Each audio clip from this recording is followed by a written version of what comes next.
नमस्ते दोस्तों। Happiest Minds Technologies, Route Mobile, Computer Age Management System, Chemcon Speciality Chemicals, Angel Broking, UTI Asset Management, Likhitha Infrastructure, Mazagon Dock Ship Builders. आप ये सोचते होंगे कि ये सब कंपनीज के नाम में क्यों ले रहा हूँ, क्योंकि पिछले महीने ही इन सारे कंपनीज की आईपीओ हो चुकी है।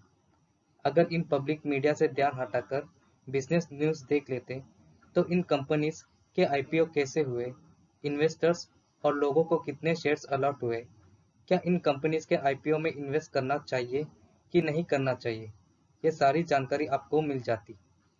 इस वीडियो को अंत तक पूरा जरूर देखना। चलिए आगे बढ़ते हैं। चलिए आज सिखाए जाने वाले टॉपिक्स को एक बार देख लेते हैं। सबसे पहले हम ये समझेंगे कि आईपीओ की शुरुआत होती कैसी है। उसके बाद हम ये समझेंगे कि कंपनीज आईपीओ कंडक्ट क्यों करती है और आखिर में आईपीओ होती क्या है वो समझेंगे। क्योंकि आईपीओ एक बड़ा टॉपिक है, इसलिए इस टॉपिक पे वीडियो सीरीज बनेगी। चलिए इस टॉपिक की शुरुआत करते हैं। चलिए सबसे पहले हम ये समझेंगे कि आईपीओ की शुरुआत होती कैसी है। कंपनीज कई तरह की होती है। अगर प्राइवेट कंपनीज देखा जाए तो दो तरह के होते हैं। सबसे पहला है अनइनकॉर्पोरेटेड और दूसरा इनकॉर्पोरेटेड कंपनीज। अनइनकॉर्पोरेटेड कंपनीज ऐसे कंपनीज होते हैं जिनकी सेपरेट लीगल एंटिटी नहीं होती।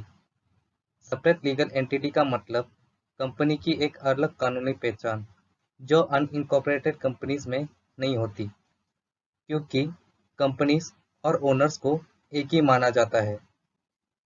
अनइनकॉर्पोरेटेड कंपनीज दो प्रकार के होते हैं। सबसे पहला सोल ट्रेडर और दूसरा पार्टनरशिप फर्म। सोल ट्रेडर्स अकेले बिजनेस चलाते हैं। यदि आने वाले समय में उनका नुकसान होता है तो सोल ट्रेडर ही जिम्मेदार होते हैं, जिसे अनलिमिटेड लायबिलिटी कहा जाता है।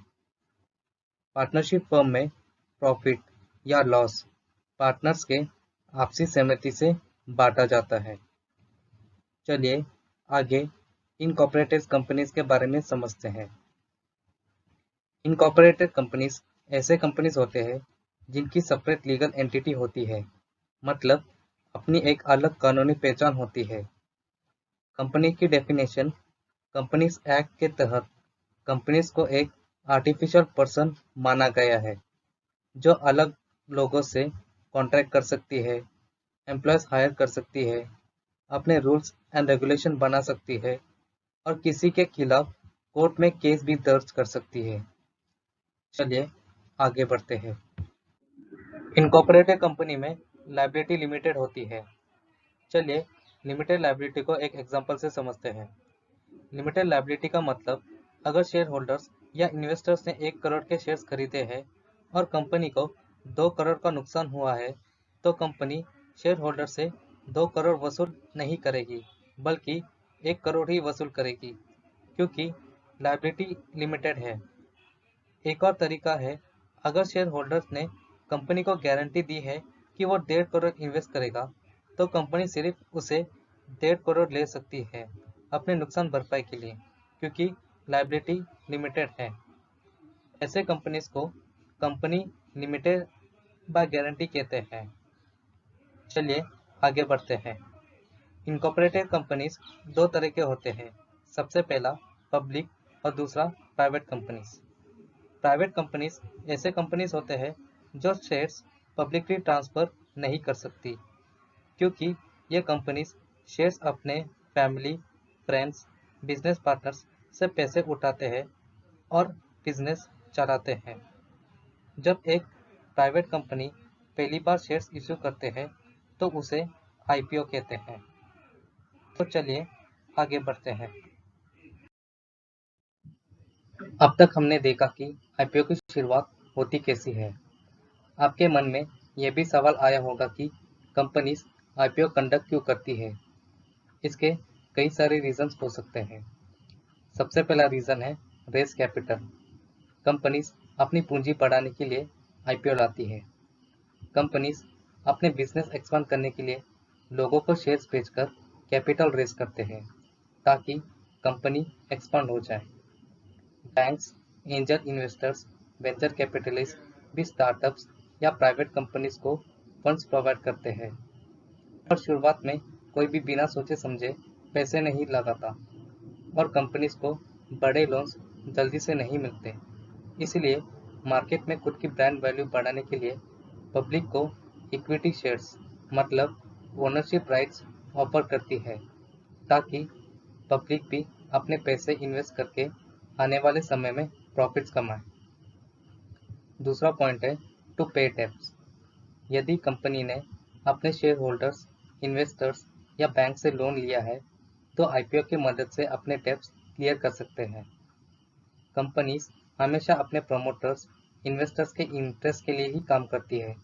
इसलिए अपने इन्वेस्टर को खुश रखने के लिए कंपनीज नए शेयर्स पब्लिक को इशू करके अपने डेब्ट्स रीपे कर सकते हैं।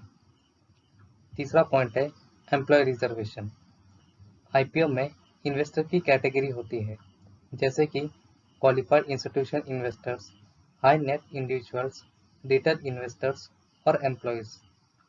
इन टर्म्स को किसी और वीडियो में अच्छे से समझा दूंगा। कंपनीज चाहे तो अपने टोटल शेयर से कुछ पोर्शन अपने एम्प्लॉयज को दे सकते हैं। इसमें एम्प्लॉय का ही बेनिफिट होता है, क्योंकि उनको शेयर्स डिस्काउंट में इशू किया जाता है। फॉर एग्जांपल एसबीआई कार्ड्स, जो एसबीआई यानी कि स्टेट बैंक ऑफ इंडिया की सब्सिडरी कंपनी है। एसबीआई एम्प्लॉयज के लिए आईपीओ लाई थी, जिसमें प्राइस बैंड था 750 से 755 पर इक्विटी शेयर और एसबीआई एम्प्लॉयज को 75 पर शेयर का डिस्काउंट दिया गया था।